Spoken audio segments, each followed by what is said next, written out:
Hey there, creepy peeps, and welcome to another new movie review. Today I am going to be talking about Terrifier because so many of you were asking if I was gonna watch it this past week. Not that that's a bad thing. It was funny because I had another movie planned for today, and then so many of you were asking if I had seen Terrifier yet and if I was gonna review it, and I couldn't find it anywhere, but luckily Amy from Amy's Autopsy Report helped a girl out. Apparently it's like in the adult section of Amazon or something like that. I didn't know that it existed, but homegirl gave me the link for the movie so that I could watch it.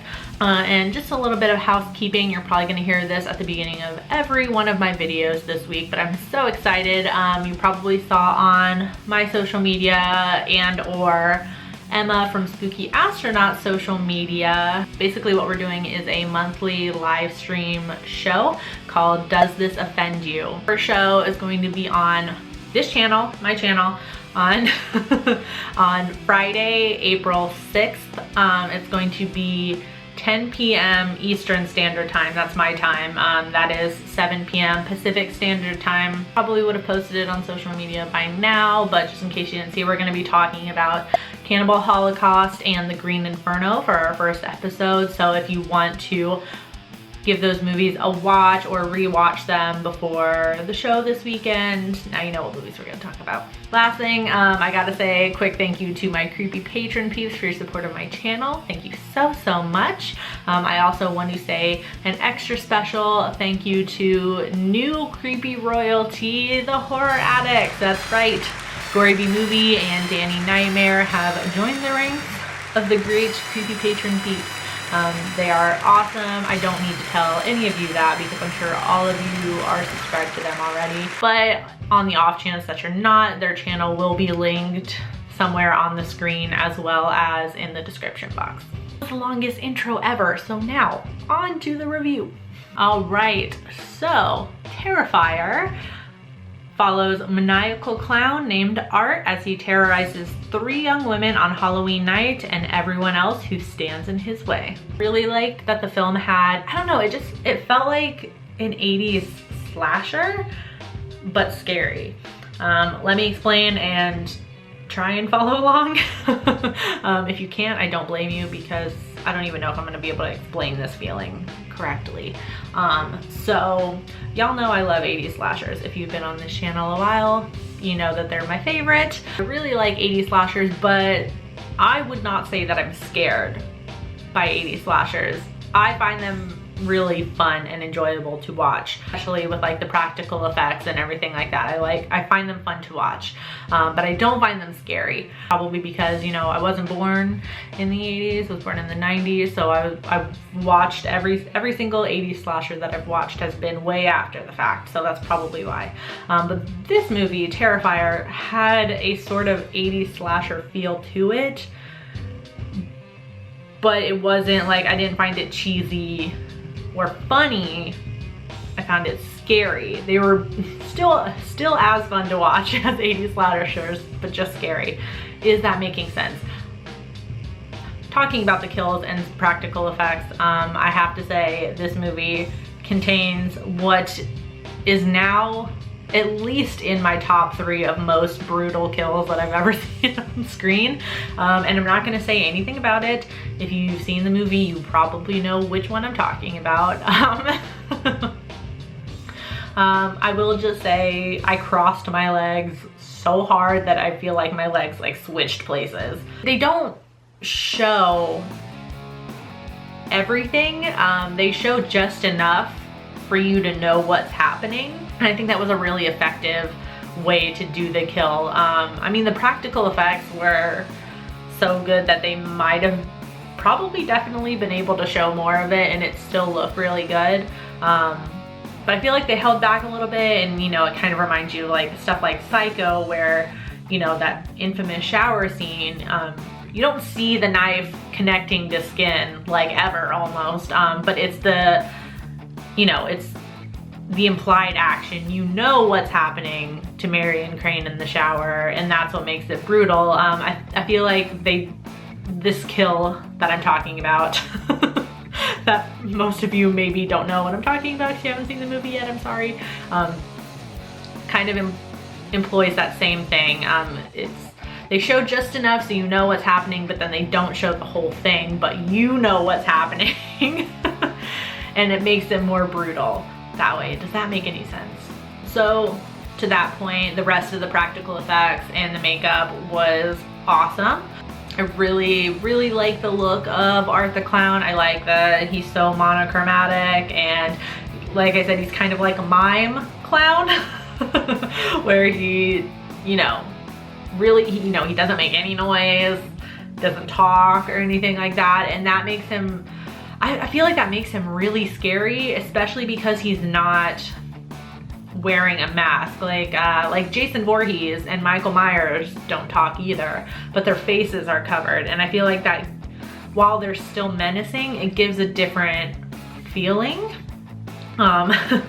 Or I guess I could say it makes a little bit more sense that they're not talking because their face is covered, so they look less human, if that makes sense. Whereas Art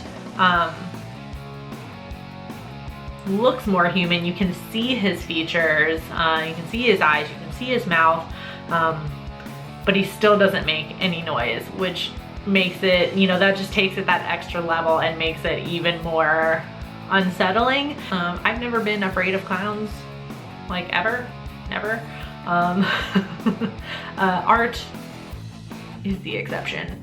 If he was smiling and making faces at me like he did to some of the characters in this movie,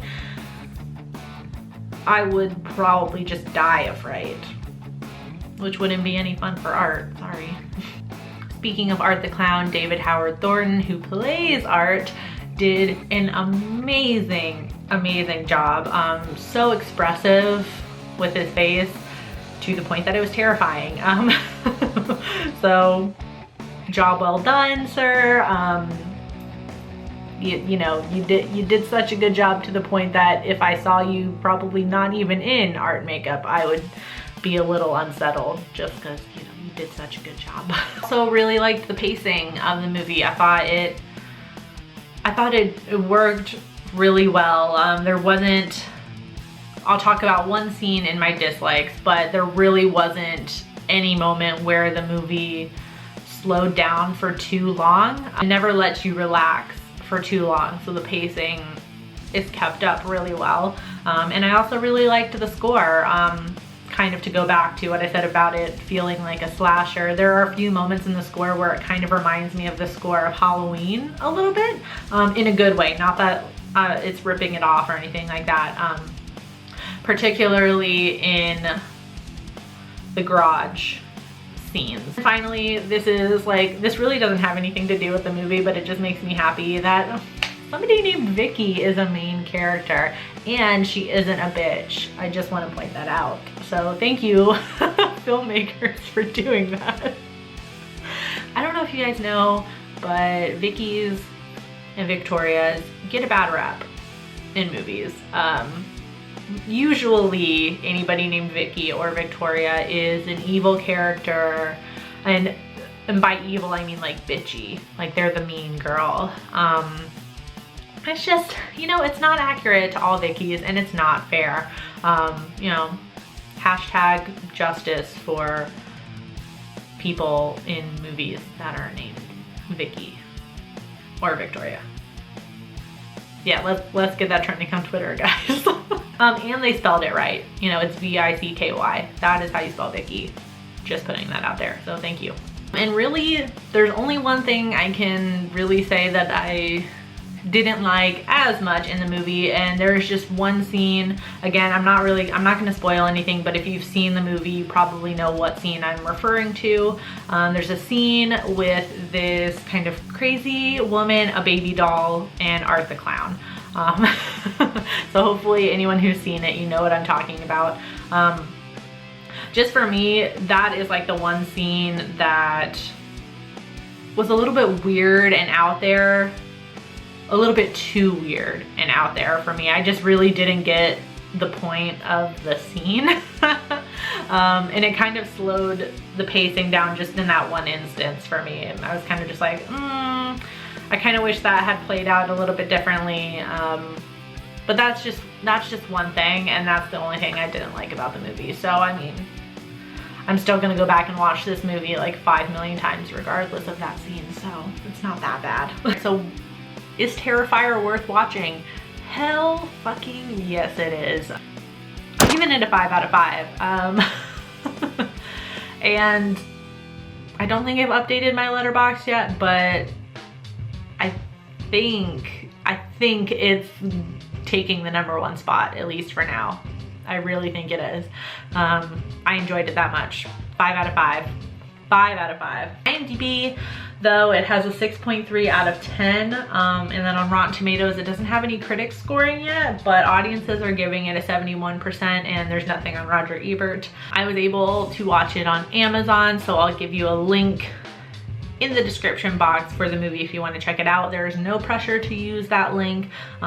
It is an affiliate link, so if you follow the link, rent the movie, then it helps out the channel a little bit. But like I said, there's no pressure.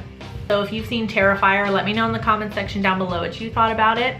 As always, you can find me at all the normal social media places. The links for those are in the description box. You can also find me on my blog at nightmaremaven.com, on morbidlybeautiful.com as a contributing writer, and on their YouTube channel as a contributing host, as well as on patreon.com/nightmaremaven if you want to check that out and support the channel that way.